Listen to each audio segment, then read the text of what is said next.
Yan sila, di ba? Oh, may tsura, oh.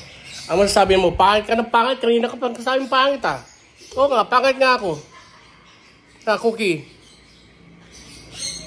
Oh, Cookie daw siya. Siya doon si Cookie. So, isasalita na pa konti-konti yan. Ikaw, kamusta ka naman? Huh? Biscuit tahimik pa eh. So, ayan, naalaga naman siya ni Cookie. Kaya lang, isa sa inyo mabaho ha. Ikaw, Biscuit, hindi ka pa naliligo. Bagong salta ka dito eh. Ha? Next week ha. Magsha-shampoo kayo ha. Na si Cookie maarte yan eh. Oh. Ano na?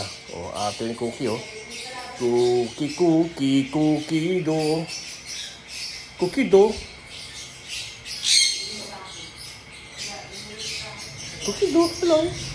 How are you? How are you, Biscuit? How are you? How are you? Ayan, so weekend tayo. So ngayon lang nakalabas itong mga ibon na to.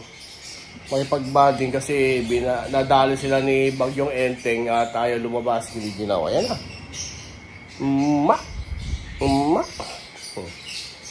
Hi guys, si Ibon ni Chupaik na no. It's weekend ulit no. So makikita nyo dito.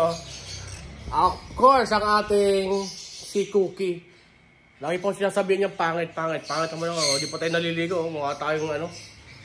Mukha tayong nyango. At ito naman, siyempre, si Biscuit. Hi Biscuit. Hello. So baby pa lang din siya. Handpicked. So legit po yan. Galing po. Shoutout kay Talahib Aviary. Diyan sa Cavite. So may partner na si Cookie. So pareho po yan. DNA cock and hen. So they're both 4 months. 4 months old. So ayan.